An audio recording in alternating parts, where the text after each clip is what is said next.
Dark side of music. மியூசிக்கு dark side இருக்குது அப்படிங்கிறத நான் தெரிஞ்சுக்கிட்ட உடனே உங்கள்கிட்ட ஷேர் பண்ணணும்னு நினச்சேன். ஆனால் ஒரே ரீலில் எல்லாத்தையும் சொல்லிட முடியாது, அவ்வளோ விஷயங்கள் இருக்குது. மியூசிக்கே எக்ஸ்ப்ரெஷனோட ஒரு ஃபார்ம்னு சொல்லலாம். ஒரு சமுதாயம் அவங்க பட்ட கஷ்டம், அவங்க பட்டுட்டு இருக்க கஷ்டத்தை மியூசிக் மூலிமா எக்ஸ்ப்ரெஸ் பண்ணியிருக்காங்க. அது எல்லாமே ஃபைன் தான். ஆனால் ஜெர்மனியில் நாசிஸ் இருந்த வரைக்கும் நாசியை ப்ரொமோட் பண்ணுற மாதிரியான கம்போசர்ஸ் எல்லாம் அவங்க பக்கத்தில் வச்சுக்கிட்டாங்க. ஆனால் ஜூஸ் ரிலேட்டடாக கம்போஸ் பண்ணுற கம்போசர்ஸை அந்த சாங்ஸ் எல்லாம் பேன் பண்ணி அந்த கம்போசர்ஸை அரெஸ்ட் பண்ணது மட்டும் இல்லாமல் அந்த கம்போசர்ஸை கொலை கூட பண்ணியிருக்காங்க. மெட்டல் அப்படிங்கிற ஒரு ஜர்னர் இருக்குது. இந்த ஜர்னருக்கு சப் ஜர்னராக 1990s நார்வேல உருவானது தான் பிளாக் மெட்டல் சீன். இந்த பிளாக் மெட்டல் சீன் சப் ஜர்னரில் வர சாங்ஸ் எல்லாமே வயலன்ஸை ப்ரொமோட் பண்ணுற மாதிரியும் சர்ச்சஸை பர்ன் பண்ணோம் அப்படிங்கிற மாதிரியான சாங்ஸ் தான் அங்கே உருவாயிருக்கு. ரேப் அப்படிங்கிற ஒரு ஜர்னர் இருக்குது. அதோட சப் ஜர்னராக வந்தது gangster rap or gangsters rap அப்படின்னு சொல்லலாம். இந்த கேங்ஸ்டர்ஸ் ரேப்பில் வர சாங்ஸ் எல்லாமே கிரைம் அண்ட் வயலன்ஸை ப்ரொமோட் பண்ணுற மாதிரி இருக்கும்.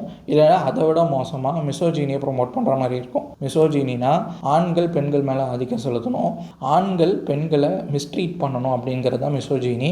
இதை பண்ணுங்கன்னு சொல்லி கேங்ஸ்டர் ஆப்ஸில் ப்ரொமோட் பண்ணி பாடியிருக்காங்க. பார்ட் 2 இதை விட மோசமான டார்க் சைடை பற்றி நான் உங்ககிட்ட சொல்கிறேன்.